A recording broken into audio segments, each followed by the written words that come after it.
de Cristo. Entonces, cuando la gente viene a buscar ser libre de opresión demoníaca, pero eso es todo lo que quieren, porque realmente no le quieren servir al Señor, el asunto no funciona. La casa queda vacía y entonces eso crea una situación en la cual la persona puede ser realmente reinfestada. Y entonces vamos a hablar un poquito de eso. Podemos pasar a la siguiente. Ok, entonces, ¿qué vemos? Muchas gracias. ¿Qué vemos nosotros aquí? El pasaje nos describe la expulsión o la salida de un espíritu inmundo y las consecuencias de una liberación que no produce una transformación espiritual duradera.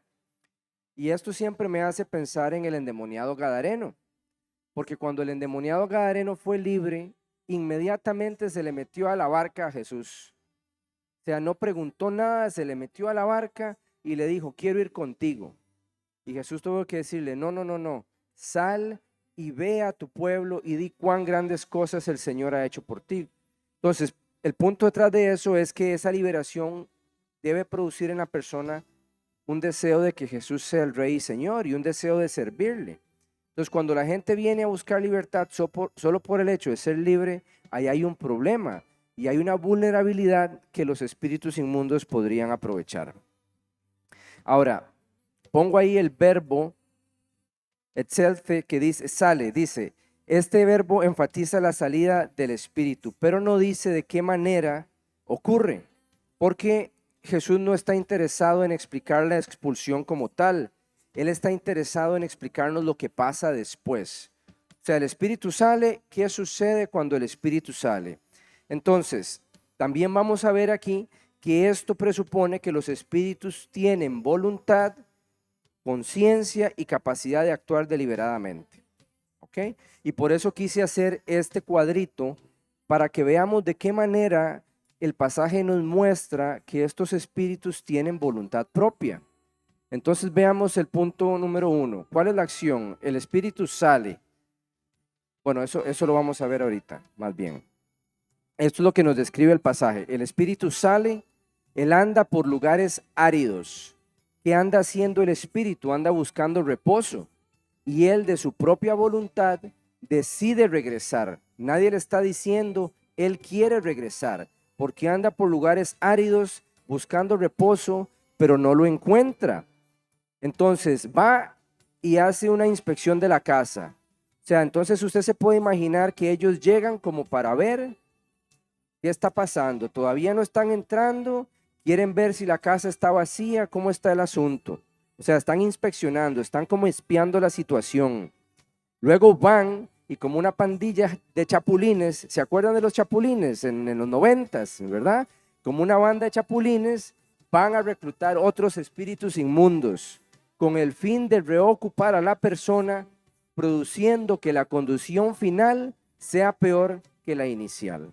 Entonces tienen un plan, tienen una estrategia, tienen un medio, tienen un deseo y si la persona está descuidada, lo van a conseguir. Entonces, los lugares secos y desérticos aparecen asociados en la forma en que los judíos pensaban en aquel tiempo con regiones vinculadas a la impureza y a fuerzas espirituales hostiles. Entonces ellos pensaban que en los desiertos y en los lugares áridos ahí habitaban los demonios.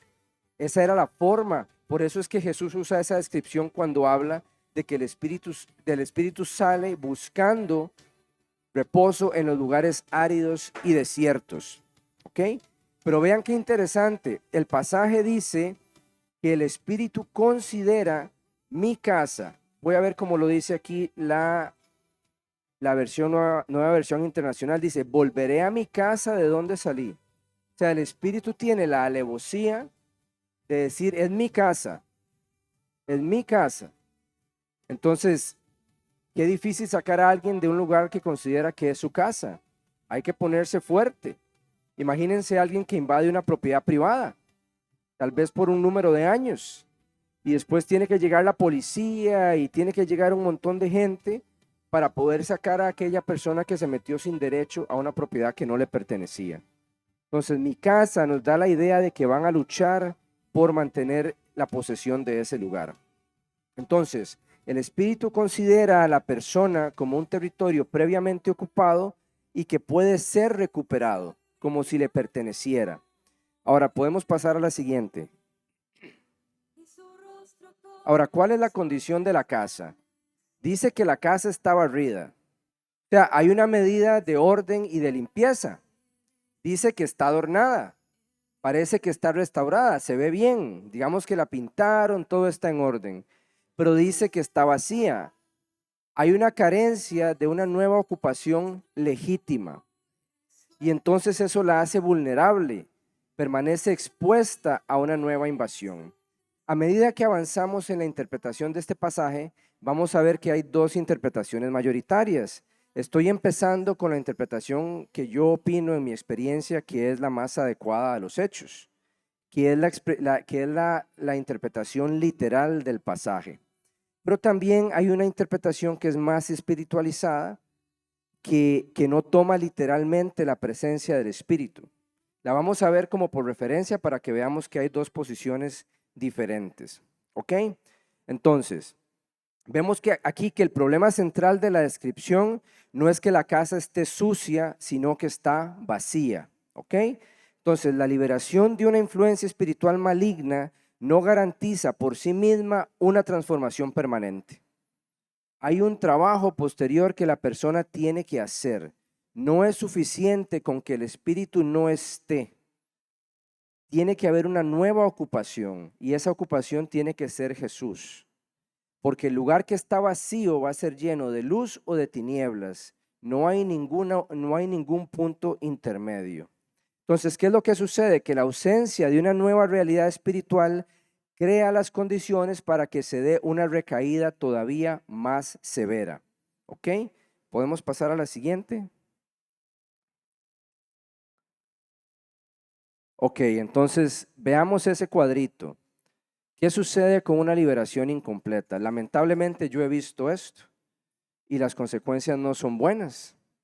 Entonces hay la expulsión de un espíritu, pero no ocurre que haya una llenura de la vida con Dios. Entonces, ¿qué es lo que sucede en la práctica? Hay un alivio temporal, pero no hay una transformación profunda.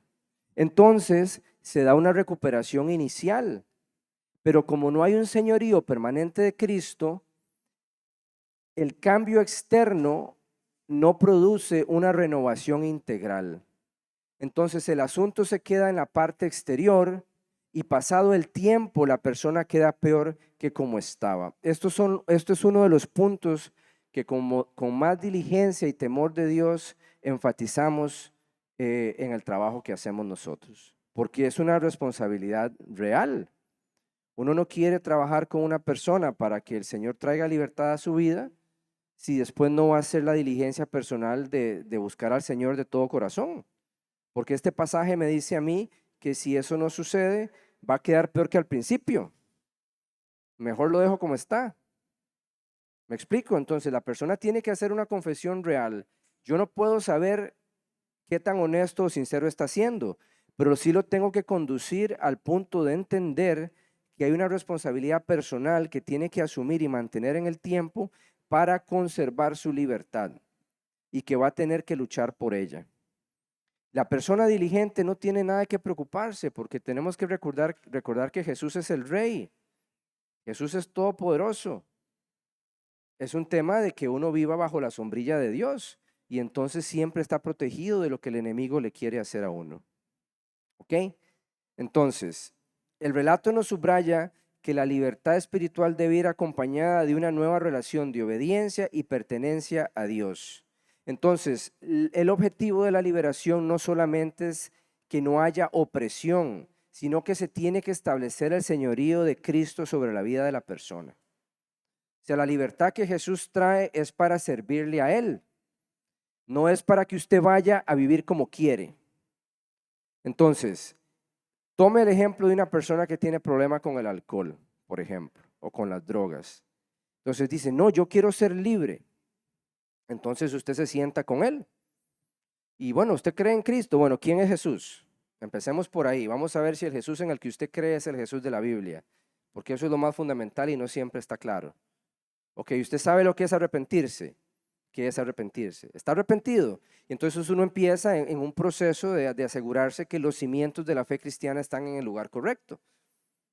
Pero la persona tiene que llegar a un punto de decir, no, yo quiero seguir con esto, yo quiero mantener mi libertad, entonces yo voy a ser un discípulo de Jesús y yo voy a vivir una vida que es acorde con mi profesión, con mi confesión de fe. Y entonces uno procede. Pero antes de eso no, porque es irresponsable. Porque pasa esto que dice el pasaje.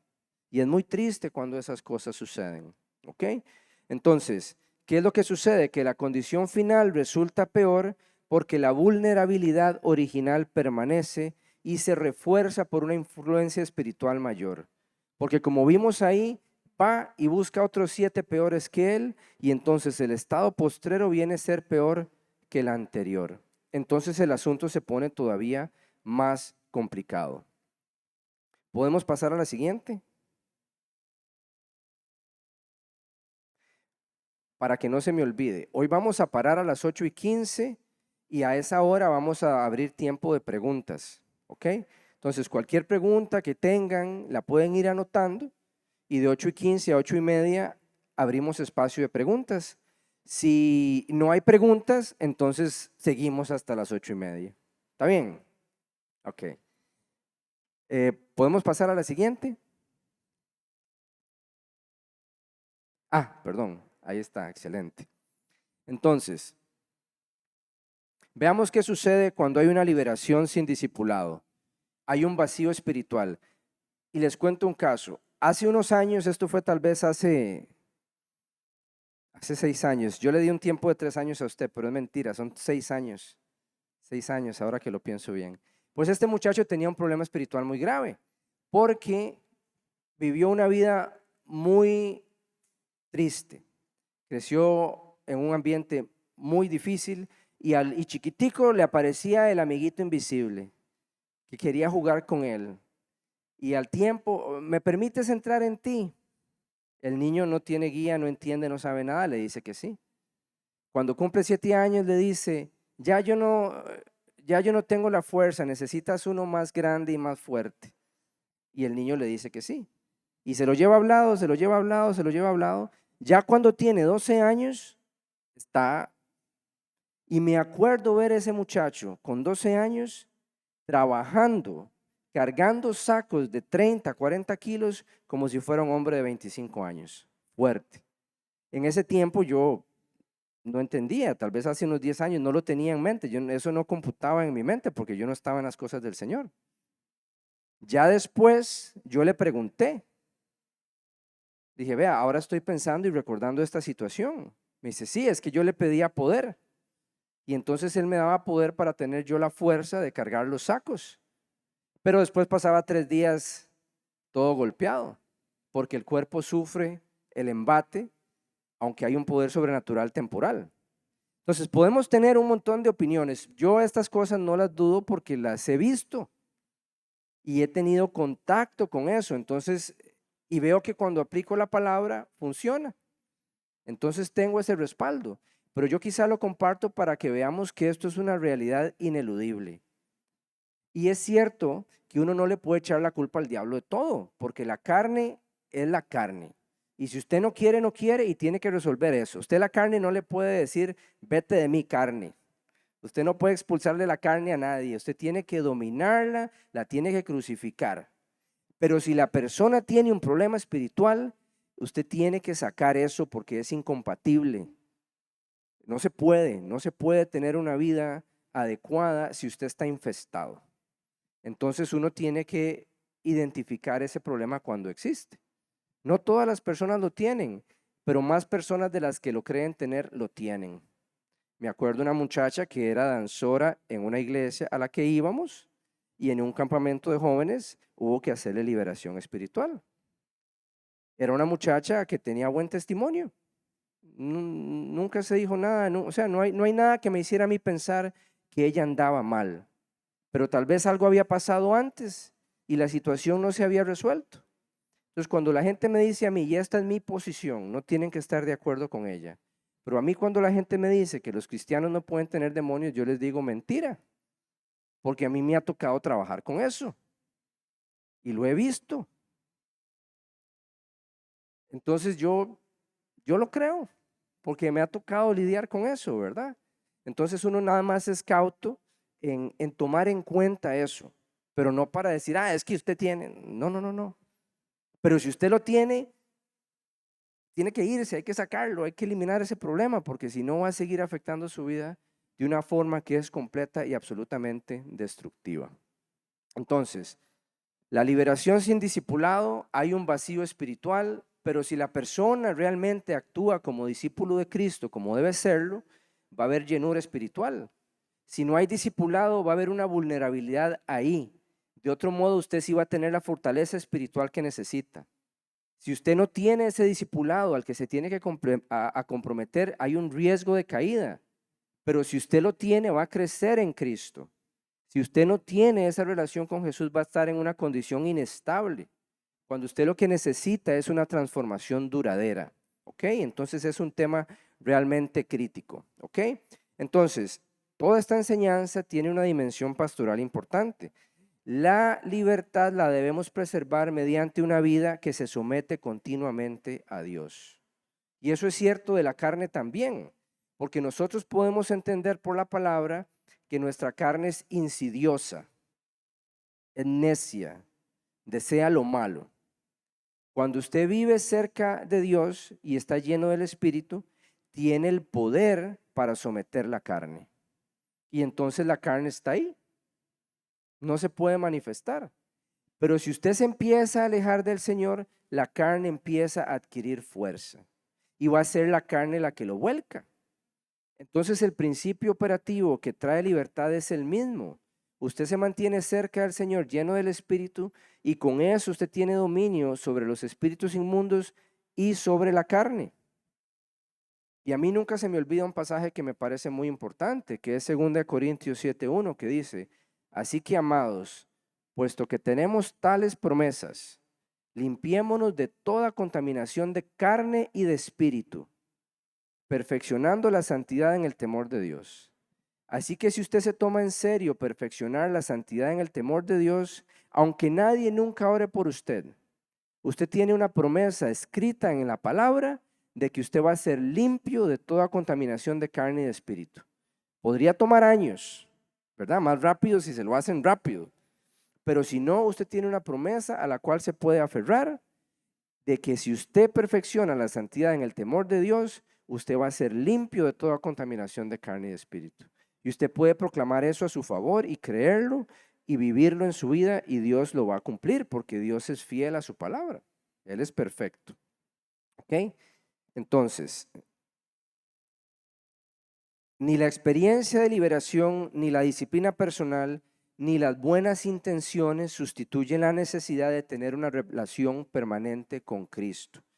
Entonces, lo lamentable es que la experiencia nos demuestra que hay personas que obtienen su libertad, comienzan en el espíritu, pero luego continúan en la carne, o sea, continúan en su propio esfuerzo. Y entonces, al pasar el tiempo, pierden su libertad. Porque si hay algo que tiene el diablo es paciencia.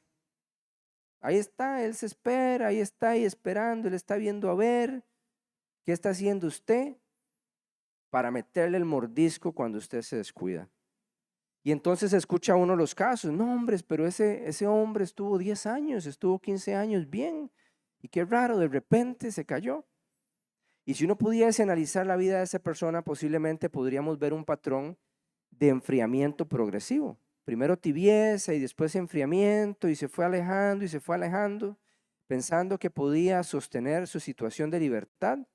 Y no lo digo necesariamente de los espíritus inmundos, lo digo simplemente de la lucha con la carne también.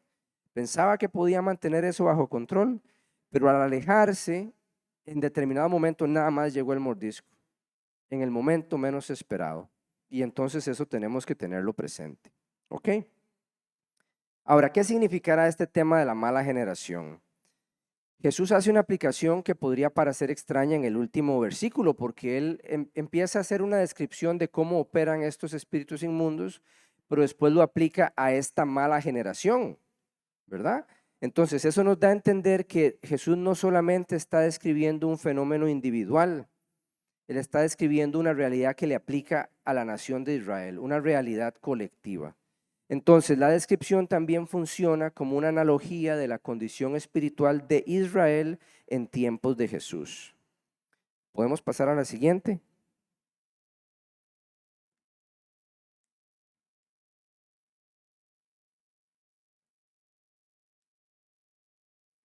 Entonces, vamos a ver ese cuadrito. Dice ahí, ¿cómo aplicamos esto a la generación contemporánea? Entonces, hay una casa que es limpia. Entonces, estamos haciendo una posible correspondencia nacional, estamos aquí haciendo una interpretación simbólica del pasaje, ya no es una interpretación literal. Lo que vimos ahorita era una interpretación literal. Jesús dice que el espíritu sale y vienen otros 7 peores. Eso es como tomarlo literalmente. Aquí estamos viéndolo como una interpretación simbólica, que es una interpretación que también aplican algunas personas. Entonces, hay una casa limpia. ¿Qué podría significar eso? Reformas y abandono de la idolatría abierta. Si ustedes recuerdan o si ustedes lo saben, Dios tuvo que castigar a Israel mucho tiempo por idólatras. Y les mandaba un profeta, y les mandaba un profeta, y les mandaba un profeta, y les decían, vuélvanse de sus malos caminos.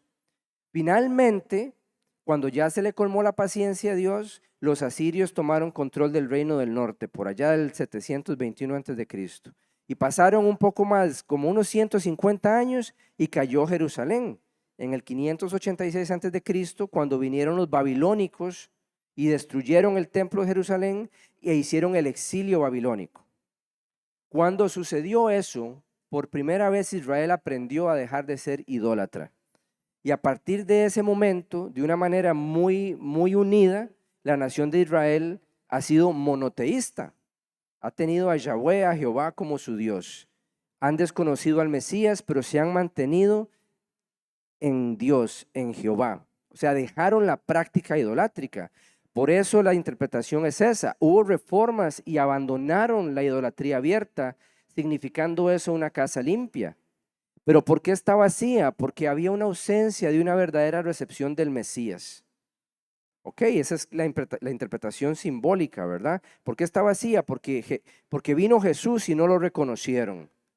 Entonces, ¿qué sucede? La condición espiritual deteriorada de Israel empeora, se profundiza y entonces pasan a estar peor que al inicio y tienen un mayor juicio por rechazar a Cristo. Yo no sé si ustedes recuerdan que cuando ya Jesús está ante Pilato y él dice básicamente que no haya una falta digna de muerte en Jesús, él se lava las manos, ¿verdad? Y el pueblo dice, por lo menos los que están ahí en representación de los judíos, dicen, su sangre sea sobre nosotros. Traen maldición sobre sí mismos con su palabra. ¿Cuánto tiempo estuvo Israel fuera, sin país, sin una nación propia? Casi 2000 años. Eso es un juicio grave. Anduvieron dando vueltas por el mundo desde el año 70 después de Cristo hasta 1948. Y desde entonces no ha pasado un año en que no tengan que estar armados hasta los dientes para proteger el terruñito que tienen ahorita, ¿verdad? Entonces, esa es una forma de interpretar el pasaje simbólicamente. Israel había experimentado cambios religiosos significativos en comparación con épocas anteriores de idolatría abierta, porque se alejaron de la idolatría por causa del exilio babilónico, pero no recibieron a Jesús como Mesías. Entonces no se sometieron al reino de Dios, que fue el que Jesús trajo consigo mismo. Entonces, ¿qué podemos decir? Que la ausencia de una idolatría visible no equivalía a una verdadera renovación espiritual. O sea, se quedaron cortos de la meta que Dios tenía para ellos. Entonces, Jesús utiliza una realidad espiritual concreta para explicar la gravedad de la condición de una generación que rechazaba la revelación que tenía delante de sí. ¿Ok? Y como para concluir esta sección, la verdadera libertad espiritual no consiste en ser librados solamente del mal, sino en que debemos vivir continuamente bajo el señorío de Cristo. Y eso es cierto, estemos hablando de espíritus inmundos o de la carne o del tema en el cual estemos hablando. Nosotros venimos a Cristo para servirles. Por allá en Corintios, Pablo dice, hablando de Jesús, y por todos murió, para que los que viven ya no vivan para sí, sino para aquel que murió y resucitó por ellos. Está declarado que la razón por la cual Jesús murió es para que usted viva para Él. También por allá Pedro dice, mas vosotros sois linaje escogido, real sacerdocio, nación santa, pueblo adquirido por Dios, para que anunciéis las virtudes de aquel que os llamó de las tinieblas a su luz admirable. O sea, hay un propósito, que hay una pretensión directa del Señor de que usted lo cumpla. Entonces la libertad que tenemos en Cristo no es estática, sino que nos debe mover a cierto tipo de acciones. Esa siempre es la expectativa de Dios. ¿Podemos pasar a la siguiente?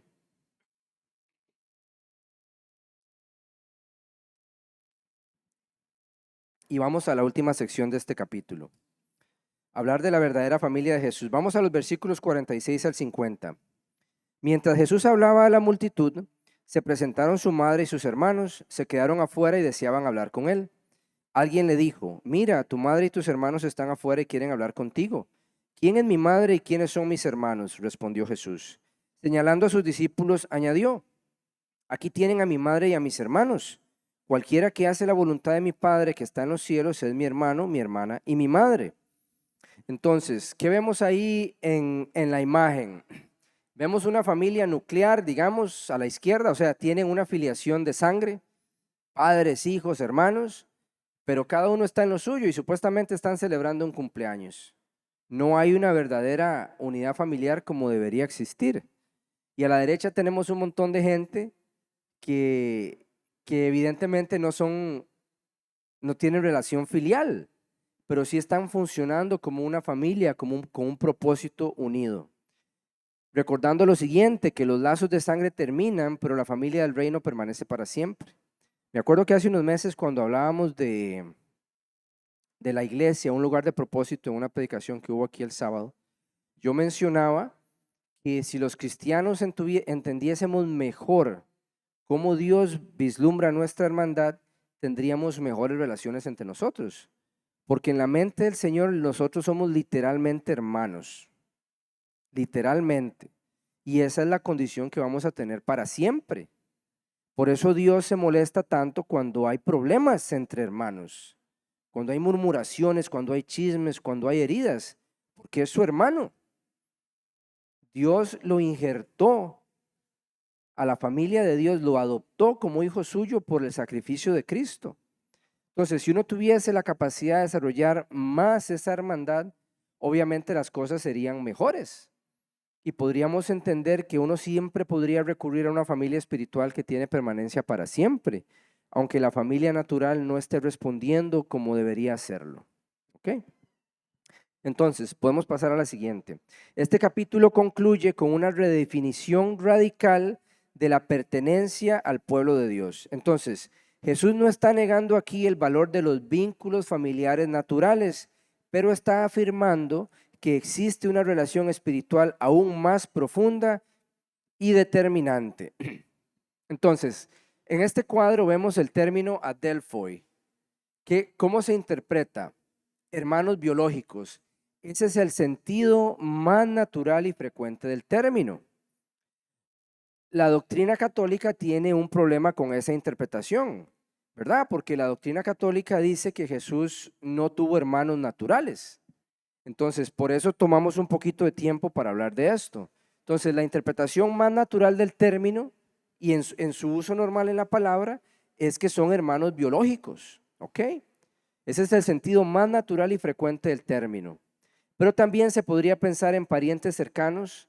Es una posibilidad lingüística que se aplica en ciertos contextos y hasta primos llegan a decir, pero usted tiene que meter otros argumentos que hacen difícil sostener esa interpretación.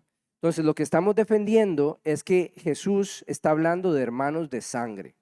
En el caso de él, de medios hermanos, ¿verdad? Porque son hermanos de sangre por medio de María y no de José, ¿verdad? Porque a como Dios lo quiso, Jesús fue un hijo adoptivo de José, así como nosotros somos hijos adoptivos del Señor. Y fue hijo biológico de María por la concepción del Espíritu Santo. ¿Ok? Entonces, el término adelphoi normalmente designa hermanos en el sentido familiar ordinario. no hay realmente indicios que nos den espacio para una interpretación diferente. Ahora, hay otros pasajes, si nos fuéramos a Juan 7:3, que muestran a estos hermanos interactuando con Jesús de una manera que encaja naturalmente con relaciones familiares cercanas. El interés principal de Mateo, sin embargo, no es resolver el debate sobre el parentesco de los hermanos de Jesús, sino preparar la enseñanza que viene más adelante. ¿Ok? Y esto lo menciono simplemente por esa idea que existe de la perpetua, ¿cómo se dice? La perpetua inmaculada de María. No lo estoy diciendo bien. Es la idea de que no, que ella siempre fue una virgen, ¿verdad? Y que Jesús fue el único hijo que tiene. Entonces, nuestro argumento cristiano es que no, que la palabra nos da suficientes argumentos para entender que él tuvo hermanos biológicos naturales de María que caminaron con él en la tierra. ¿Ok? ¿Podemos pasar a la siguiente?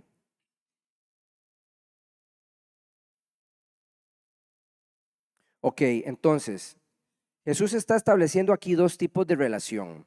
Hay una que está basada en el nacimiento físico y esa relación, la relación espiritual no se basa en que somos hermanos de sangre, sino en la obediencia al Padre. La relación natural se determina por la familia humana, pero la espiritual se determina por la forma en que respondemos a Dios. Si respondemos a Dios en obediencia, pasamos a ser parte de la familia de Dios. La natural es temporal, pero la espiritual es eterna. La natural está limitada a vínculos biológicos, pero la relación espiritual está abierta a todos los discípulos. Entonces Jesús está desplazando la atención de la familia biológica hacia la familia del reino, tratando que la gente vea que se trata de la familia eterna que tenemos por medio de Cristo Jesús. Entonces, la pertenencia al círculo más cercano de Jesús no depende de ascendencia, nacionalidad, posición social o ningún tipo de vínculo sanguíneo. El criterio que define la verdadera familia de Jesús es hacer la voluntad del Padre. Ese es el criterio. Podemos pasar a la siguiente. Y vamos terminando ya casi esta sección. Veamos ahí cómo se caracteriza la verdadera familia de Jesús. Escucha y obedece al Padre y entonces pertenecemos a la familia del reino. Hacemos la voluntad de Dios y eso nos confiere una relación cercana con Jesús. Respondemos al llamado del reino y eso nos integra al pueblo de Dios. ¿Ok? Entonces, los ciudadanos del reino se identifican por su respuesta obediente a Dios. Y esta obediencia de la que Jesús habla no describe una perfección moral absoluta, sino una orientación de vida caracterizada por sumisión al Padre. Entonces, cuando la referencia hermano, hermana y madre sucede, está enfatizando la amplitud de la intimidad de la nueva comunidad formada alrededor de Jesús. Entonces, la verdadera familia de Jesús se forma por quienes responden al Padre con una obediencia que nace de la fe. Y nada más meto una cuñita importante ahí en el tema generalmente de la doctrina de lo que nos hace cristianos. No es que usted por su propio esfuerzo viva una vida cristiana de perfección, porque conceptualmente eso no se puede, sino que por la gracia de Dios usted pone su fe en Jesús, se arrepiente y el Espíritu Santo le empodera a usted para poder vivir la vida que Dios le agrada. Entonces ya no es usted el que permite eso, sino que es Dios el que lo está haciendo. ¿Ok? Entonces eso es importante. Y con eso terminamos la presentación de la semana pasada. Vamos ahora a empezar con la de esta semana. Excelente. Esta tiene que ver con el capítulo 13 e incluye estos 7 temas que son, es un capítulo que tiene mucho que ver con parábolas. Entonces vamos a ir viendo una a una. ¿Podemos pasar a la siguiente?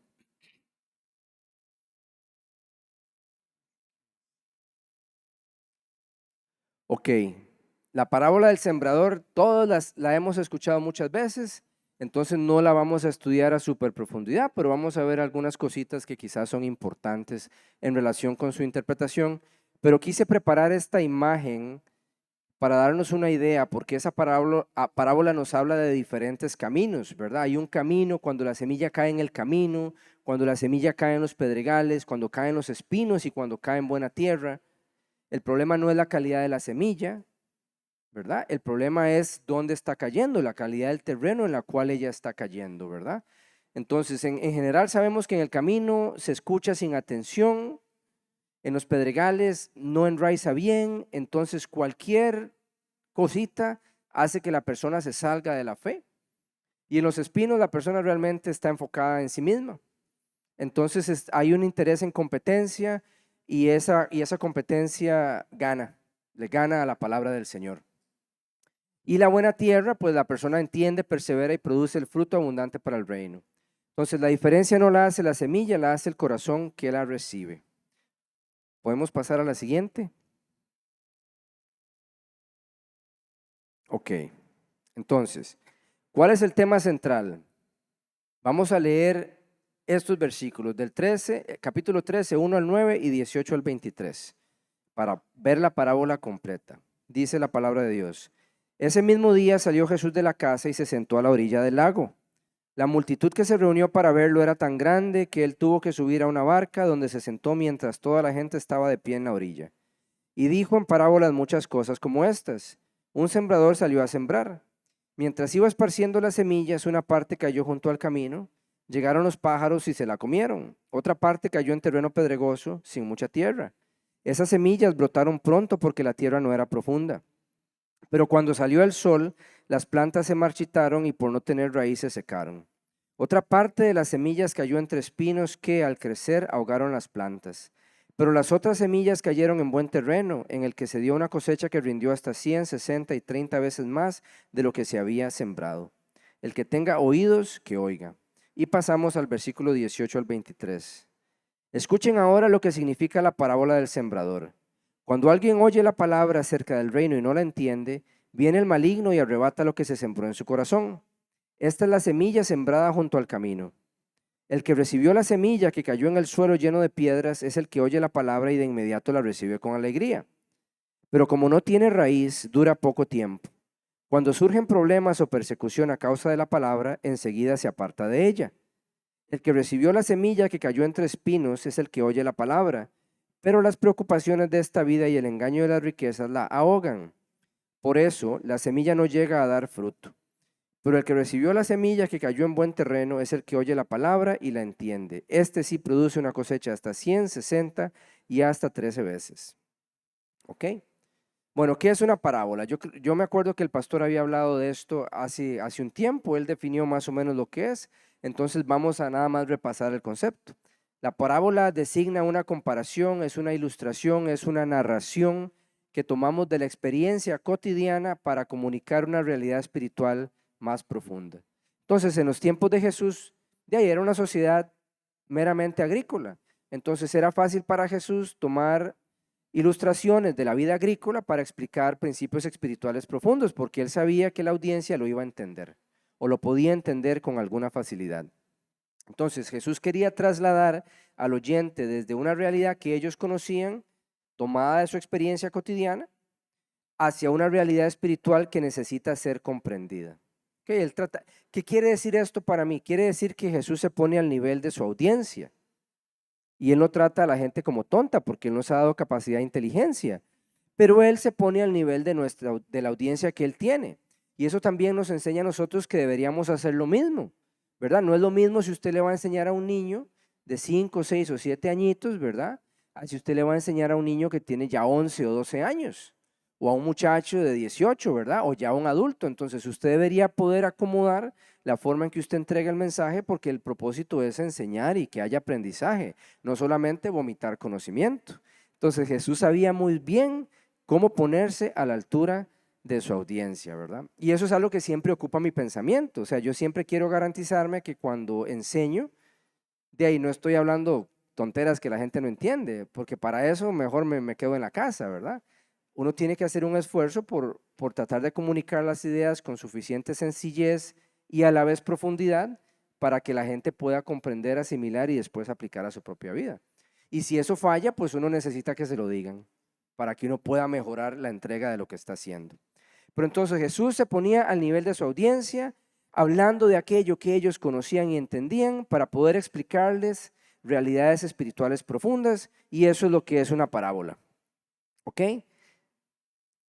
Ellas usualmente involucran al oyente, le obligan a evaluarse a sí mismo y demandan una reacción o una respuesta. Usted escucha, usted siente que el asunto es con usted, ¿qué hago?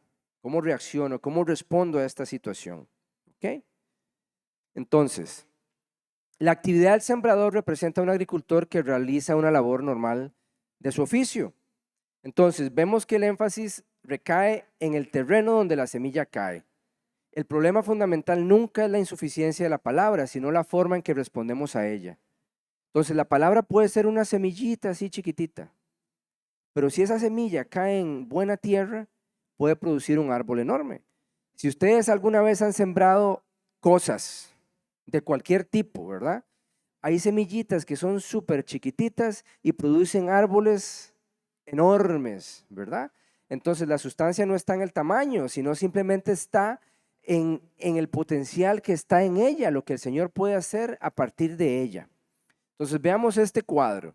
Hay un terreno, es un camino donde cae la semilla y ella queda expuesta, entonces las aves se la llevan. En los pedregales germina de forma rápida, pero se seca porque no tiene raíz. En los espinos crece junto a vegetación rival y entonces es ahogada y no produce fruto. Pero cuando cae en buena tierra, se recibe la semilla de forma adecuada y va a producir un fruto abundante. Entonces, en definitiva, lo que eso significa es que nosotros deberíamos procurar ser buena tierra.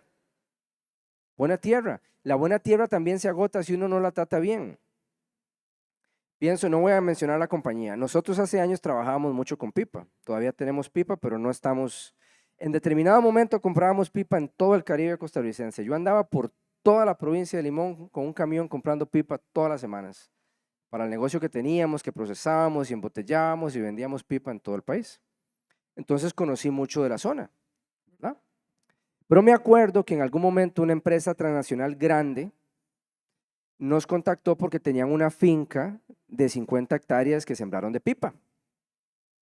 ¿Y por qué la habían sembrado de pipa? Porque tenían años de años sembrándola de banano y ya la habían inutilizado. Ya no servía. Ya no podían sembrar banano ahí, no les crecía. Ya habían agotado el suelo de una manera tan voraz por medio de las prácticas agrícolas tan controversiales, por llamarle alguna cosa. Es controversial en el sentido de que si en algún momento queda inutilizada, pues obviamente hay un deterioro que no debería suceder. Entonces se me ocurrió preguntarles, pero entonces esto a ustedes les sucede con frecuencia. ¿Qué hacen con estas tierras? Las sembramos de madera para hacer tarimas. Y tenían cientos de hectáreas a lo largo del país sembradas para producir madera para tarimas de tierra ya inutilizada por las prácticas agrícolas que tenían implementadas. Uno puede imaginarse cómo eso no es sostenible. O sea, llega un momento en que entonces a usted se le va a acabar la tierra y ¿qué va a hacer? La pipa tiene la ventaja de que es un cultivo muy agradecido, entonces usted la siembra en cualquier lado y algo hace, siempre y cuando no esté anegada, ¿verdad? Pero si no, ella crece y algo hace. Entonces le dan nueva vida, pero les comento esto simplemente para que entendamos que la tierra buena tiene que permanecer buena. No es que usted tiene buena tierra un día y siembra la semilla y produce un buen fruto, sino que usted tiene que procurar de cuidar esa tierrita para que no se le erosione, para que tenga buena aireación, buena materia orgánica, para que tenga buena fertilidad natural y entonces siempre reaccione bien al trabajo que usted hace sobre ella. Eso se me ocurrió ahorita. Tal vez es el pequeño agrónomo que tengo por dentro. Pasemos a la siguiente.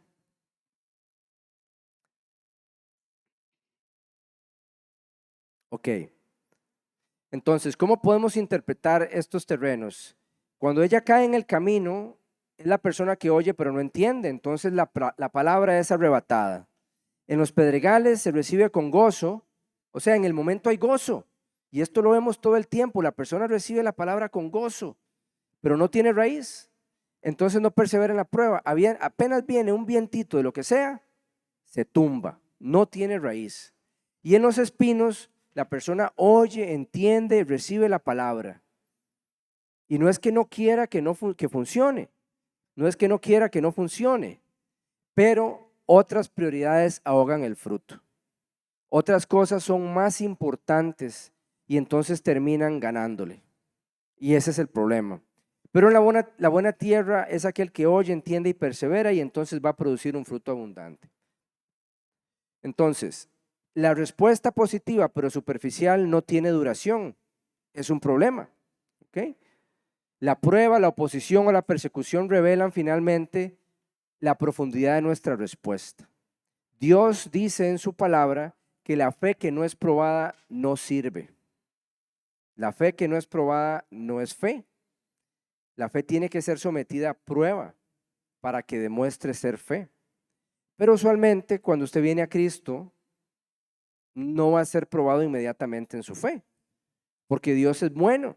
Entonces le pone el casco y les pone las coderitas y las rodilleritas y le pone las rueditas a la bicicleta y lo saca para que usted aprenda a andar ahí en bici y no lo tira por la cuesta, ¿verdad? Pero en determinado momento, todas esas ayudas se quitan y va a tener que venir un momento en que usted tiene alguna madurez espiritual donde tiene que probarse esa fe y tiene que hallarse en honra, gloria y alabanza del Señor. Porque si no, entonces no es fe. Él está probando su corazón. Entonces eso es el problema de recibir la palabra con fe en un inicio, pero no perseverar cuando las cosas se complican. Eso revela la condición real del corazón. Pero uno de los problemas más importantes, pienso yo, en nuestra cultura contemporánea, aunque ha sido siempre así, pero quizás ahora las cosas son en general más accesibles, es la competencia por otras prioridades, por otras lealtades, por otras cosas que atraen nuestra atención. No tiene que ser ni siquiera el dinero. Usted puede conocer una persona que tal vez tenga recursos económicos limitados. Entonces no va a poder comprar un carro nuevo tal vez, o no va a poder tener esto o aquella cosa. Pero entonces invierte en un telefonito caro. ¿Verdad que sí? O entonces le gusta invertir en la ropa para verse bien. ¿De quién soy yo para decir que eso está mal? Eso es lo que puede hacer con el recurso que tiene. Pero si la prioridad termina siendo pasar el tiempo en el teléfono, entonces no es distinto al que persigue el dinero por perseguir dinero, ¿verdad? U otro tipo de prioridades. Cualquier cosa se convierte en algo que quita la atención de lo que debería llamar nuestra atención, y eso es un problema. ¿Okay? Ahora, cuando hablamos de los rendimientos de 30, 60 y 100 por 1, es como para que entendamos dos cosas básicas. Que si la semilla que si la tierra es buena, la cosecha va a ser abundante. Número uno. Pero después también que entendamos que no toda la cosecha es igual. Hay gente que va a producir más cosecha que otros. Eso no significa que uno sea mejor que el otro, pero hay unos que van a producir al 30, otros al 60 y otros al 100 por 1. Es parte de la variabilidad que el Señor permite o otorga o sucede en el campo del Señor. Es simplemente una realidad ineludible. La productividad varía, pero los que reciben la palabra van a producir fruto. Entonces, si usted recibe la palabra con fe, usted puede decirle: Señor, yo sé que voy a producir fruto y aquí voy a estar para producirlo. Podemos pasar a la siguiente. Ok, ahora vamos a ver la siguiente sección, que es un poco hablar del propósito de las parábolas y los misterios del reino. Y aquí vemos una imagen, dos jóvenes. A la izquierda se ve una muchacha que está poniendo atención. Bienaventurados los de limpio corazón, porque ellos verán a Dios. Y en la derecha hay un muchacho que está en el teléfono. Y ahí está el versículo que dice: este pueblo de labios me honra, pero su corazón está lejos de mí. Y entonces, ¿qué tenemos que pensar? La revelación transforma al que la quiere recibir. Entonces, muchos recibimos la revelación, pero la transformación ocurre si usted tiene disposición para ser transformado. De otra forma no va a ocurrir. ¿Ok? Podemos pasar a la siguiente. Y vamos a leer esos versículos. Vamos al 10 al 17. Dice: los discípulos se acercaron y le preguntaron: ¿por qué hablas a la gente en parábolas? Él respondió: a ustedes se les ha concedido conocer los misterios del reino de los cielos, pero a ellos no. Al que tiene se le dará más y tendrá en abundancia, al que no tiene, hasta lo que se tiene se le quitará. Por eso les hablo a ellos en parábolas. Aunque miren, no vean, aunque oigan, no escuchen ni entiendan. En ellos se cumple la profecía de Isaías. Por mucho que oigan, no entenderán, por mucho que vean, no comprenderán. Porque el corazón de este pueblo se ha vuelto insensible. Se les han tapado los oídos y se les han cerrado los ojos. De lo contrario, verían con los ojos, oirían con los oídos, entenderían con el corazón, se arrepentirían y yo los sanaría. Pero dichosos los ojos de ustedes porque ven y sus oídos porque oyen. Les aseguro que muchos profetas y otros justos anhelaron ver lo que ustedes ven, pero no lo vieron. Quisieron oír lo que ustedes oyen, pero no lo oyeron. ¿Ok? Entonces, aquí vamos a ver que la comprensión del reino de los cielos depende de la revelación divina y no solamente de la capacidad intelectual. Hablábamos antes de cómo Dios se pone al nivel de su audiencia. Entonces, Dios da revelación. Usted puede escuchar a gente que usted podría decir que por estándares humanos no tiene mucha formación, pero hablan con poder y autoridad de parte del Señor, con una sabiduría que es claro que no viene de ellos. Pedro es un ejemplo de eso, ¿verdad? Cuando ustedes leen primera y segunda de Pedro, no suena como al Pedro que describe la Biblia en los evangelios, ¿verdad? Un tipo tosco, brusco, un pescador, no voy a decir grosero, pero posiblemente un poco, no sé cuál es la palabra, chambón o un poco así como que al martillo, porque así lo criaron, así es. Sino que cuando usted lee primera y segunda de Pedro, usted escucha y usted lee una sabiduría que solamente viene del Señor. Yo he tenido el privilegio de escuchar gente así, que tal vez no terminaron la escuela o no terminaron el colegio, pero cuando hablan de las cosas del Señor, se percibe y se entiende la autoridad que viene detrás, porque no es de ellos. Es Dios mismo que fluye a través de ellos y tienen un corazón humilde y sencillo que permite fluir. Entonces no se trata de capacidad intelectual. El conocimiento es importante porque el Espíritu Santo toma de lo que está en el pozo. O sea, si yo me supiera toda la Biblia de memoria, entonces el Espíritu Santo podría siempre tomar de eso para yo enseñar. Él va a tomar de lo que está en mí. Entonces claramente va a haber una limitación en lo que uno puede expresar con base en lo que uno conoce. Pero uno puede conocer revelación más profunda sin tener mucha preparación. Si tiene usted la disposición y la disciplina y el amor por buscar a Dios en su palabra y rendirse ante Él. ¿Ok?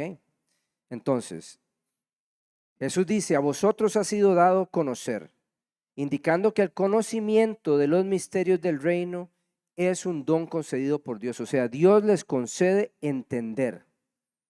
Es un regalo que Dios les está dando. Y el verbo, la forma pasiva del verbo, enfatiza que es una iniciativa de Dios. La forma pasiva del verbo en la palabra muchas veces nos refiere a que Dios mismo es el que hace la acción. Es Dios mismo el que la va a completar. Misterio es esa palabra que es mysterion, describe una verdad que permanece oculta hasta que Dios decide revelarla. Y eso fue una verdad ineludible del Antiguo Testamento. Mucho de lo que estaba en el Antiguo Testamento, nadie nunca se le hubiera ocurrido entenderlo a la luz de Cristo.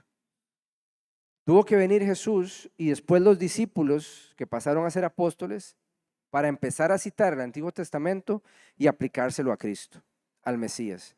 Y eso era uno de los temas que molestaba o incomodaba más a los fariseos, porque ellos tenían el velo puesto y ellos no veían cómo usted podía tomar la palabra del Antiguo Testamento y decir, tiene que ver con Jesús.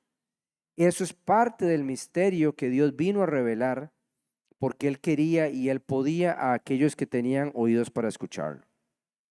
Entonces el misterio puede referirse a una nueva revelación o a la explicación plena de promesas previamente anunciadas. O sea, puede ser algo nuevo o algo que venía de antes, ahora usted lo lee y lo entiende con ojos nuevos, porque Dios da la revelación de lo que eso significa.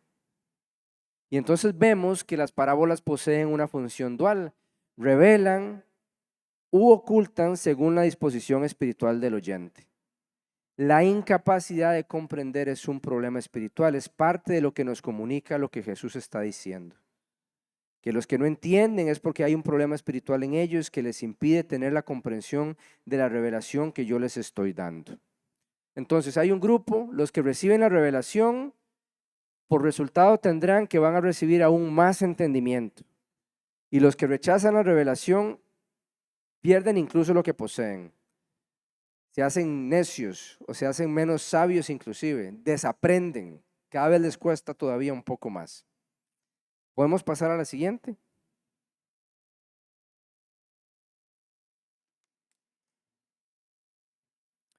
Y aquí Jesús cita del libro de Isaías.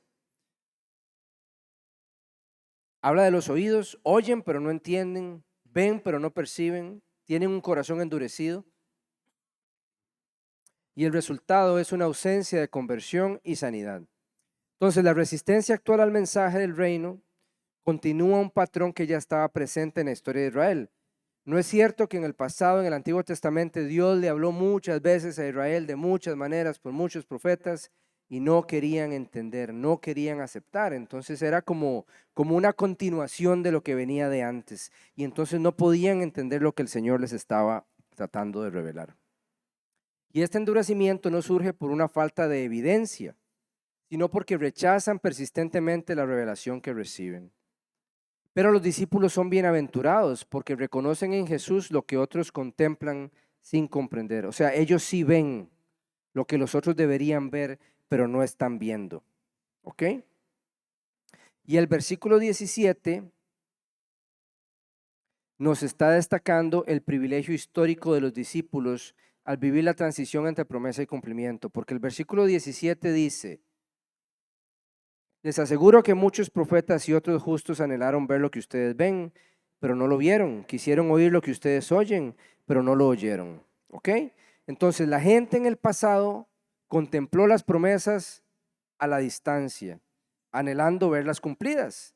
O sea, los profetas del Antiguo Testamento que tuvieron esa comunión con Dios habían escrito de muchas promesas y nunca vieron su cumplimiento.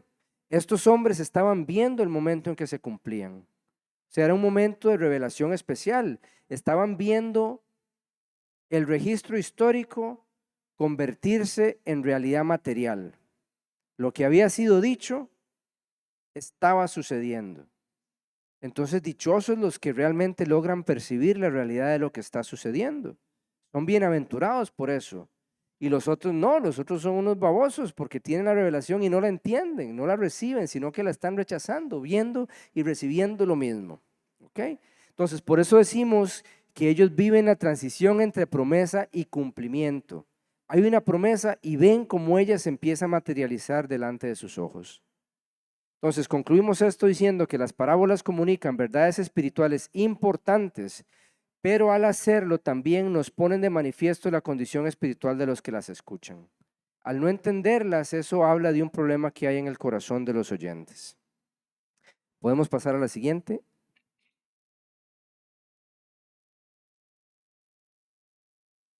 El trigo y la cizaña. Coexistencia presente y separación futura. Y entonces aquí vamos a ver que nos habla de cosas que parecen ser iguales, pero cuando uno analiza un poquito más profundo, se da cuenta que es solo de apariencia, que al revisar realmente no son iguales. Entonces ahí puse en la imagen a la izquierda 2 cristianos y un no creyente. Andan ahí, hay una inundación en un barrio en algún lado, entonces andan haciendo la buena obra. Y a mí a veces me lamento porque a veces pareciera que los no cristianos hacen más obra social. En algunos contextos ayudan más a los aquí, a los allá. No sé si es solo percepción mía. Entonces no hay una ausencia de gente que hace cosas que son inherentemente buenas. Solo que nosotros deberíamos ser los primeros ahí, ¿verdad? Deberíamos ser los que marcamos el ritmo. Pero con el tiempo sí surgen las diferencias. Yo no sé si a ustedes les ha pasado. Nosotros desde hace muchos años somos muy intencionales con hacer las cosas bien. No porque tuviéramos una historia de hacer las cosas mal, pero ya como vamos a ponerle más atención. Y una cosa típica en Costa Rica que yo he visto en las reposteras es con o sin factura, ¿verdad? Y eso está mal. Usted tiene que pagar impuestos. Entonces siempre somos el pato que pide factura y tiene que pagar el 13%, ¿verdad? Pero ¿cuánta gente no lo hace? y en muchísimas cosas, ¿verdad? Entonces pongo ahí al no creyente, pensando que sea el no creyente, ¿verdad? Que no sea el hermanito, que pregunta con o sin factura. Con factura, por supuesto, ¿verdad? Porque tengo que pagar el impuesto, o sea, yo tengo una obligación ante la ley de cumplir lo que la ley me demanda. Eso es lo que corresponde hacer, aunque me cueste más caro. Pero también estaba ahí repartiendo cajas de agua, porque la mente a veces está dispuesta a hacer las cosas que son buenas para otros, pero no mira su propio pecado.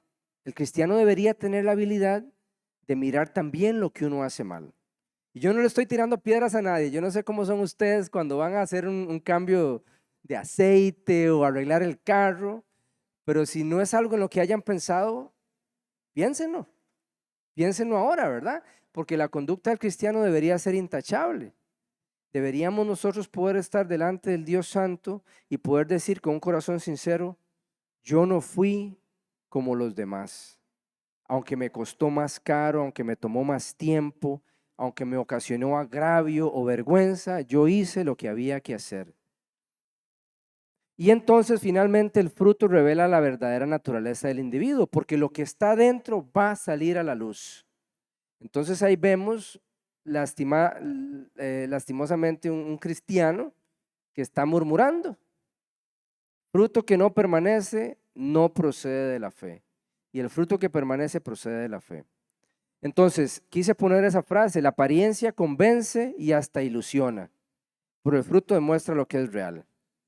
Cuando la gente va a buscar un novio o una novia en la iglesia, yo siempre les digo, qué bueno que busquen la iglesia, pero no asuma que está bien con el Señor, ¿verdad? Usted necesita ver el fruto, porque cuántos, es más, conozco una señora que finalmente se divorció porque en su momento, muy chiquilla, empezó a noviarse con un líder de una iglesia cristiana y claro, el tipo le baja el cielo y las estrellas y yo aquí y yo allá. Ella, de buena fe, no, él es cristiano, él debe ser bueno. Termina casándose con él y le pone los cuernos una y otra y otra y otra vez. Finalmente se divorcia, ¿verdad que sí? Eso yo lo puedo entender. ¿Por qué? Porque no hubo arrepentimiento, no hubo un cambio en la condición, no hubo ningún interés. Ese hombre no quiso cambiar. Y entonces ella hizo algo diferente. Eso yo lo puedo entender. Pero lo quería decir simplemente para que entendamos que uno tiene que tener esa prudencia, tiene que tener eso en cuenta en todo momento. Bueno, podemos pasar a la siguiente. Ok, entonces, el trigo y la cizaña. El problema, bueno, vamos a leerla, vamos a los versículos 24 al 30 y al 36 al 43 para que veamos la interpretación.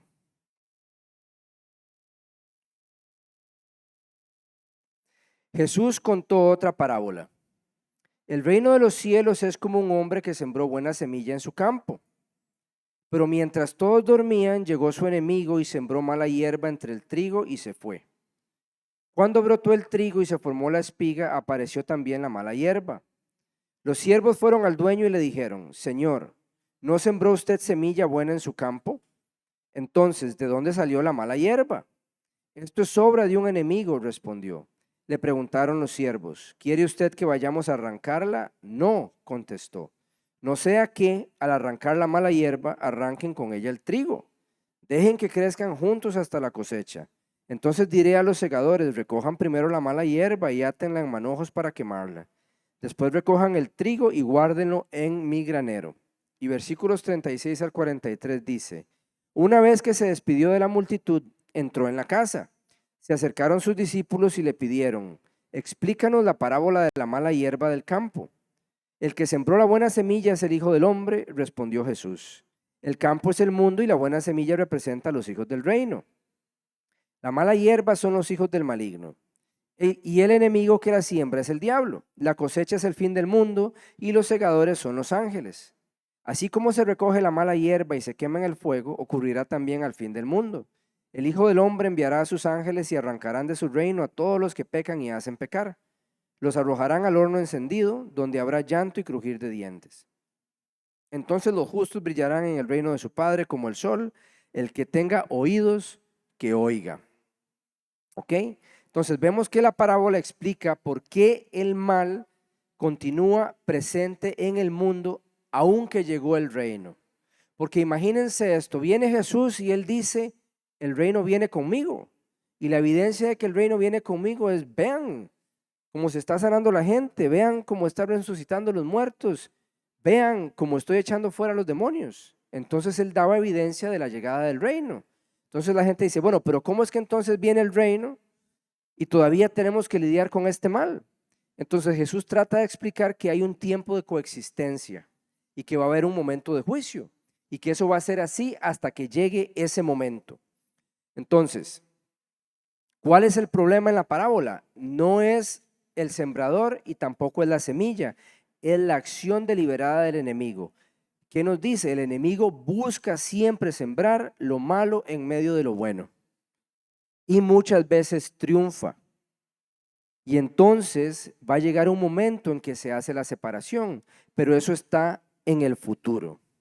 Entonces la explicación identifica la coexistencia temporal entre hijos del reino e hijos del maligno hasta el tiempo del juicio final.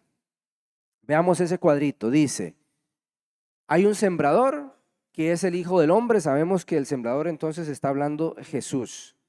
El campo es el mundo, la buena semilla son los hijos del reino, la cizaña son los hijos del maligno, el enemigo es el diablo y la cosecha es el fin del siglo y los que cosechan son los ángeles, ¿ok?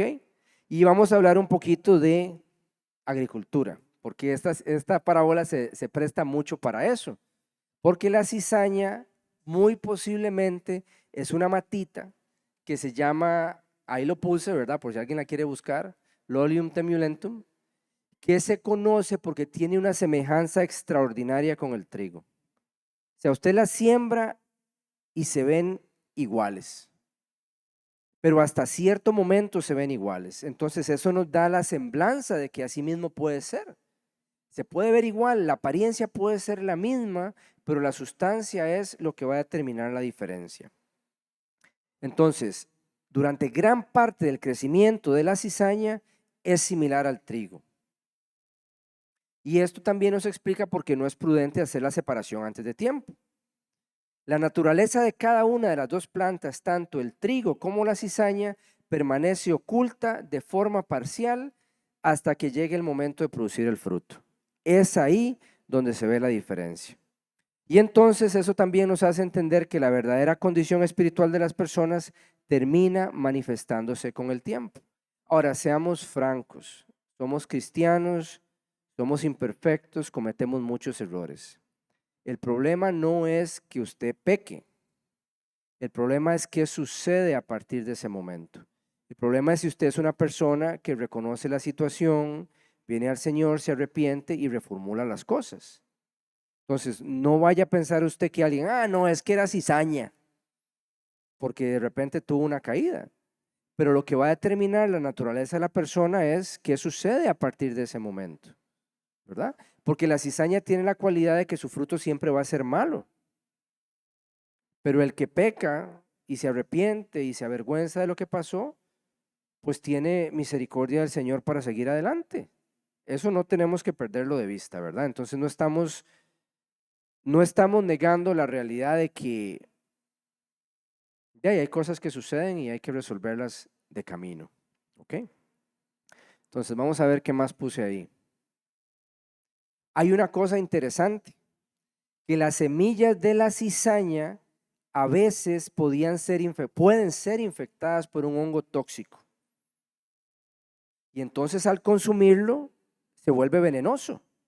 Y eso nos da una imagen importante porque refuerza la idea de que el problema no solo es la ausencia de fruto, sino que hay una influencia corruptora en el fruto de la cizaña. Hay como un hongo tóxico que contamina y corrompe aquello con lo cual entra en contacto. ¿Ok? Entonces no es solo que el fruto es vacío, sino que lo que produce puede contaminar y envenenar lo que se encuentra a su alrededor. Y hay que tener eso presente. Entonces no solamente es que no se produzca el fruto esperado, es que además produce algo que es perjudicial. Y eso hay que considerarlo. Y entonces Jesús después identifica a estas personas como aquellos que generan tropiezos. Ahí puse la palabra escándala. Todos conocemos la palabra escándalo, ¿verdad? Es un escándalo, ¿verdad? Esa es la palabra que está usando Jesús y lo que tiene que ver es con las personas que generan escándalo, que generan tropiezo y practican la anomia. ¿Se acuerdan que hablamos de la anomia? Anomia era nomos. A es sin, nomos es ley.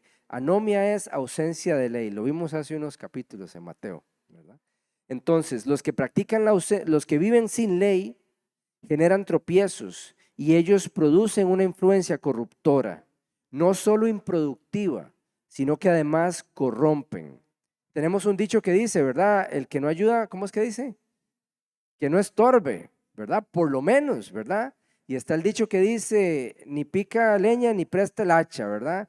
Entonces, por lo menos no estorbe, quítese, ¿verdad? Pero en este caso no solamente estorba, sino que corrompe. Y eso es importante tenerlo en cuenta. La cizaña es de por sí una maleza invasiva. Ella no permanece neutral dentro del campo, ella compite por tomar el control de lo que está ahí. Entonces, eso nos explica que estamos en una lucha. Es una lucha que tenemos que liberar. ¿Podemos pasar a la siguiente? Ok, veamos ese cuadro. Dice, el trigo y la cizaña coexisten en el tiempo presente, pero van a ser separados. Y entonces, aunque la verdadera naturaleza puede permanecer oculta, viene un momento en que sí va a ser manifestada. Entonces, eso significa que el reino va a convivir con oposición, pero viene el día en que el mal va a ser removido de manera definitiva. Por ahora hay una paciencia de Dios que se manifiesta al no quitar la cizaña del campo, pero cuando venga el juicio definitivo, se acabó la misericordia. Es cosechada, atada en manojos y echada en el fuego y se acabaron las oportunidades, ¿ok? Entonces la parábola no presenta solamente dos comportamientos distintos, nos presenta dos naturalezas distintas cuyos frutos terminan revelando lo que realmente son. Y el enemigo es identificado como el diabolos. Diabolos es lo que utilizamos para hablar de diablo, pero el significado original es calumniador. El diablo es el calumniador. Y la palabra la puse ahí solo por si alguien la quería ver. Podemos pasar a la siguiente. Vamos a ver cuánto nos falta de este. Ya creo que casi vamos a terminar y paramos para las preguntas. Entonces, la cizaña no solo carece del fruto del reino, produce efectos contrarios, que fue lo que dijimos. Los ángeles van a hacer la separación final, pues el juicio definitivo le pertenece al Señor. Y entonces la parábola desalienta esfuerzos humanos de ejecutar el juicio por nosotros mismos. Hay que esperar a la separación que viene al final de los tiempos. Entonces, ¿cuál es la identificación de la cizaña según Jesús? Están aquellos cuyo rasgo es causar tropiezo espiritual a otros. Están los que practican la anomia, o sea, viven en una rebelión práctica contra la voluntad de Dios. Esos son cizaña. ¿Y cuál es el origen de estas personas? Son hijos del maligno y su destino es el juicio final, porque el fruto va a terminar revelando su verdadera naturaleza. Entonces nadie va a poder explicar nada. No, es que aquí, que allá, porque el fruto va a hablar por sí mismo. No se necesita ninguna otra evidencia. El fruto va a hablar por sí mismo. Entonces la diferencia entre trigo y cizaña no es de apariencia, es de naturaleza.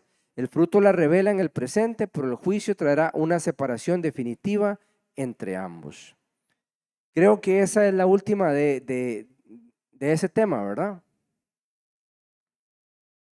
Sí, entonces vamos a quedar hasta ahí. Entonces, quedamos en el punto 4 y ahí continuamos la semana entrante. Vamos a abrir tiempo para preguntas y si no hay preguntas, entonces continuamos hasta las 8:30. No sé si hay un micrófono, puede revisar si lo han estado cargando. ¿Preguntas? Levanten la mano para que mi papá les dé el micrófono.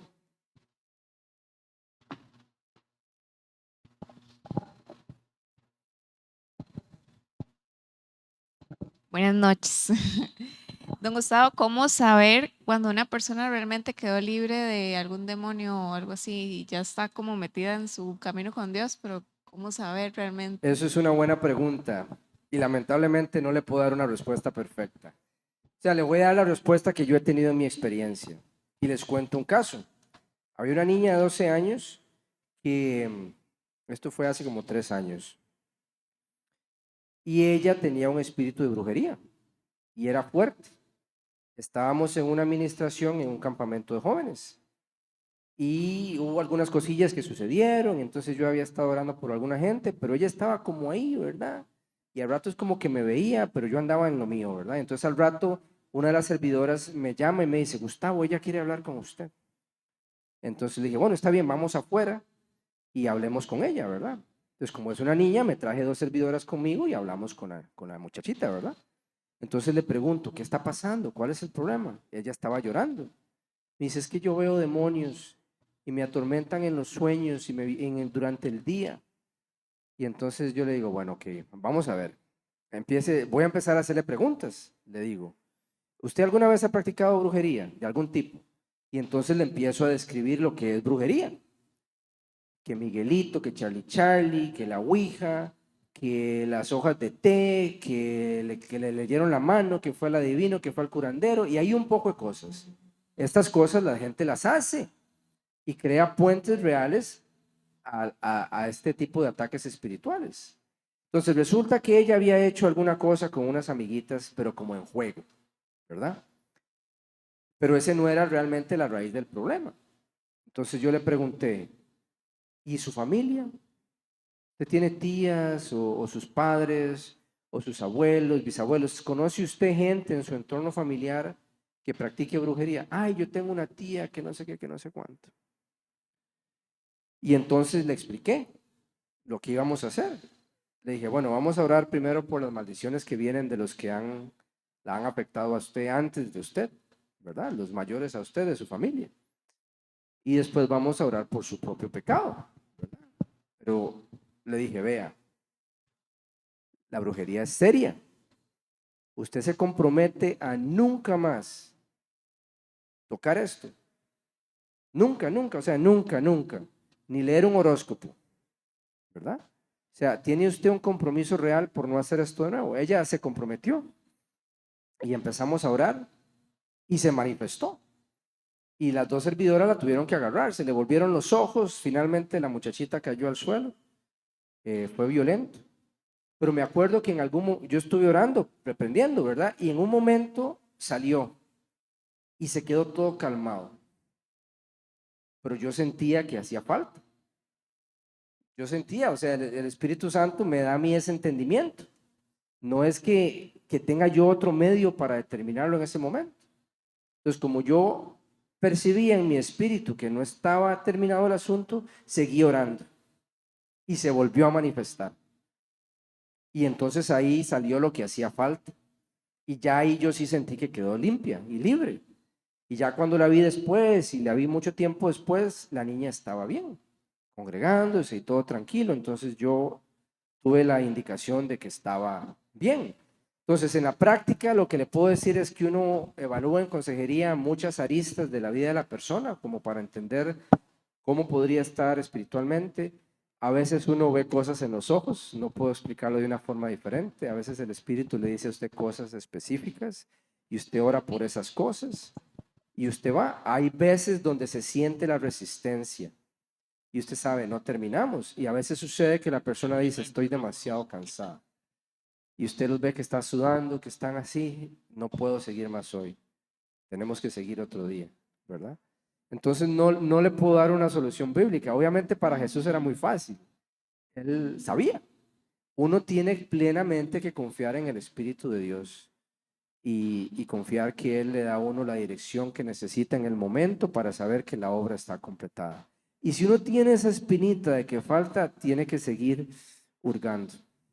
Don Gustavo, y bueno, el demonio opera por derecho legal en la persona, ¿verdad? Y a veces la persona por ignorancia en hacer cosas que no pensó que eran malas y todo esto, es necesario que otra persona en el camino de Dios ore por esta persona para sacar lo que sea que tenga, o la persona con renunciar a eso ya es suficiente.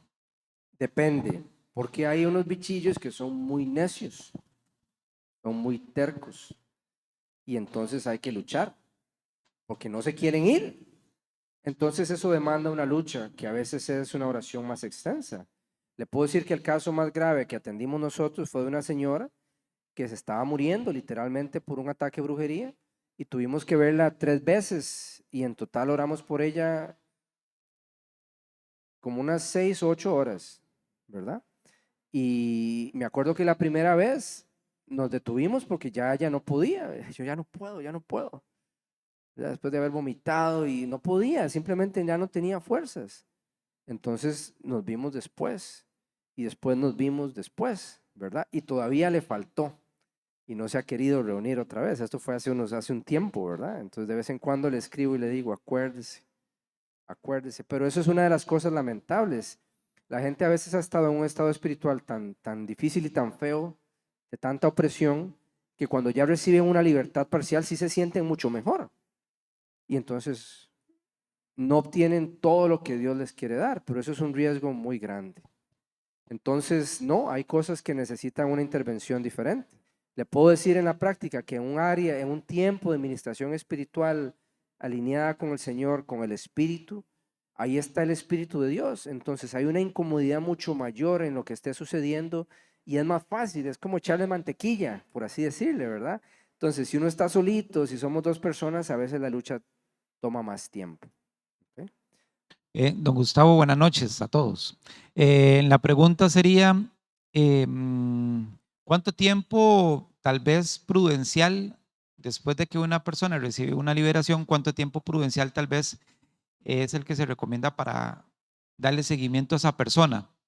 Digamos, yo fui liberado, ok, ¿cuánto tiempo ya pueden decir, mira, ya esa persona ya maduró, ya superó esa etapa y ya está firme en lo que está caminando como para ya irlo soltando, que él vaya ya solito?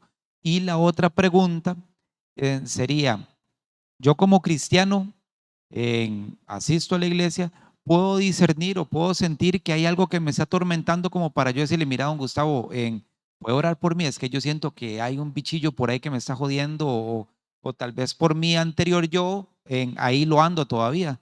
Entonces, ¿se puede también discernir eso? Sí, ahí la palabra nos enseña, bueno, empezando por la primera pregunta, eso es caso por caso, pero sí le puedo decir lo siguiente, la persona que tiene que pasar un proceso de liberación espiritual que sea, digamos, severo o serio, medianamente serio, pues necesita acompañamiento para caminar en las cosas del Señor. O sea, asegurarse que la persona de ahí se congrega, busca al Señor y desarrolla una disciplina propia. La gente tiene que aprender a pelear por sí misma. Entonces la gente me puede llamar y me escribe, uy, ore por mí, por esto y por aquello. Excelente, eso está bien, porque hay poder en la oración en amor colectiva. Pero encima de todo eso, la persona tiene que guerrear por sí misma. O sea, la persona tiene que aprender a luchar por sí misma. Y entonces le puedo hablar de autoliberación, ¿verdad? Y le puedo decir que yo creo que eso sucede, ¿verdad? Yo creo que yo lo hice conmigo y funcionó hace un tiempo en una situación específica.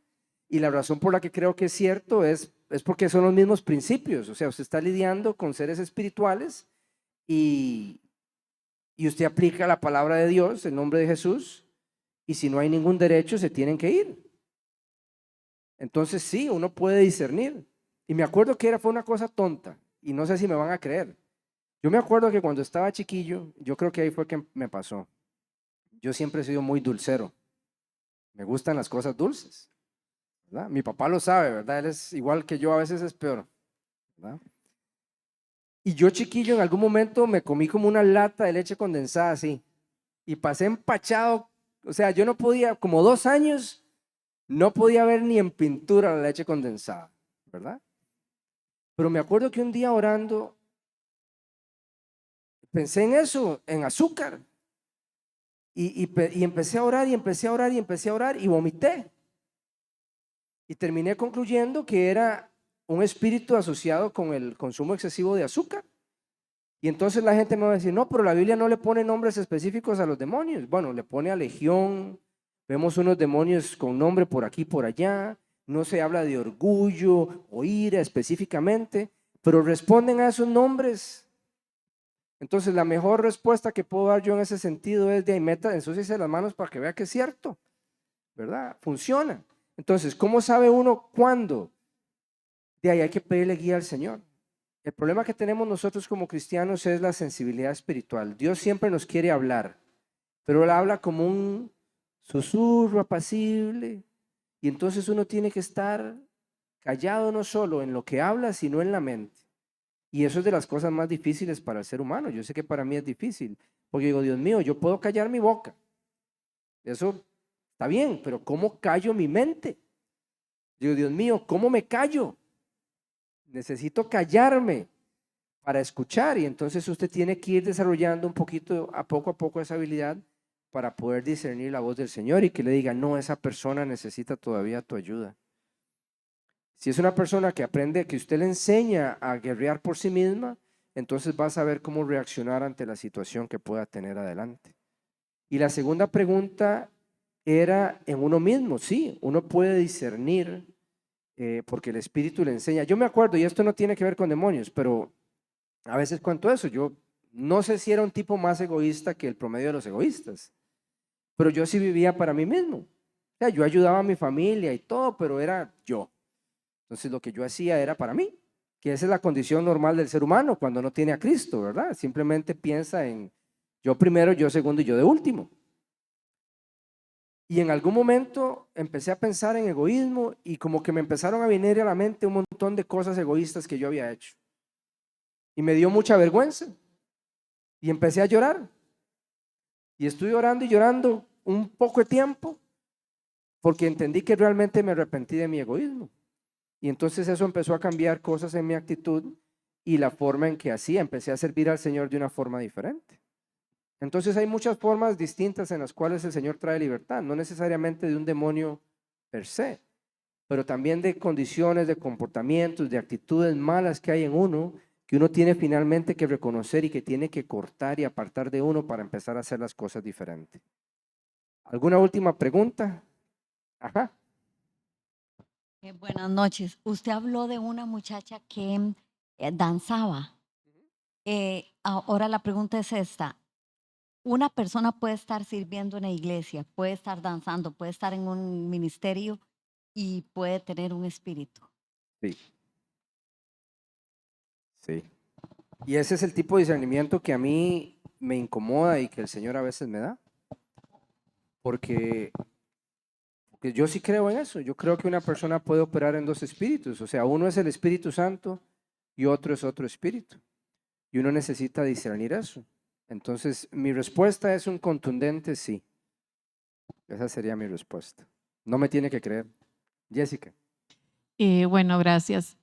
Yo pregunto, parecido a lo de Rosy, si uno después de haber recibido una liberación puede nuevamente y seguir en el camino del Señor, en la iglesia y todo demás, uno puede ser atormentado o nuevamente puede entrar en uno un espíritu, obviamente que uno le abre la puerta, pero sin abrir la puerta, digamos, es por este tipo de personas que a veces decimos, es que necesito que me vuelvan a hacer liberación y que estamos pidiendo y pidiendo liberación. Entonces, ¿cuándo es que discernimos entre si realmente fue que fuimos liberados o es una actitud como, no sé cómo decirlo, ¿verdad? Pero, o no sé si me entiende el punto, sino Hay que a gente veces nos que le echa la acostumbramos. culpa al diablo por todo. Ajá. Y entonces lo que dicen, tengo demonio. Pero están luchando con la carne y no quieren hacerle la lucha. Entonces eso es, no sea carebarro, ¿verdad? Aplique la cruz, póngase bajo la cortina de Cristo y crucifique la carne, porque ya usted la liberamos, usted no tiene ningún chamuco, ¿verdad? Entonces de ahí hay gente que necesita entender que no le puede echar uno la culpa al diablo porque la carne se quiere manifestar. A la carne solo, la única solución para la carne es crucificarla en la cruz. No hay ninguna otra opción. La carne se crucifica.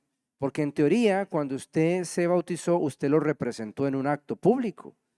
Que ese cuerpo de pecado fue crucificado juntamente con Cristo y después sepultado en una tumba de agua de la cual usted nació a una vida nueva. Y ya ese cuerpo se murió. Pero sí hay que recordarle a la gente, porque es que cuando hay un demonio operando, hay cosas que son notorias. sea un cristiano que tiene un problema espiritual demoníaco, aunque aplique disciplina cristiana y devoción y piedad, no logra dejarlo. Está haciendo todo lo correcto, está aplicando toda la disciplina cristiana y realmente no puede. Eso no es normal, porque si usted tiene el Espíritu, tiene poder. Entonces, cuando eso sucede, tiene sentido reunirse con esa persona y empezar a explorar. Y de repente el Espíritu revela, da discernimiento y de ahí usted lo toma. Pero en general, o sea, un cristiano creyente que tiene muchos años en la fe y que ha caminado en santidad, de allá, como yo le cité el versículo de Corintios al principio, ¿verdad? El que perfecciona la santidad en el temor de Dios es limpio de toda contaminación de carne y de espíritu. Una última, Ok. permiso. No necesariamente, digamos, una persona que ha estado en un ministerio toda la vida y que se ha visto que tiene fruto, pero que cae por alguna situación, digamos, qué sé yo, un pecado de la carne, tiene que ser que le entró un demonio, ¿sí? ¿O fue que? No, hay gente que es muy, como decía yo, carebarro. O sea, cuando la gente, a ver, es que esto es lo que sucede.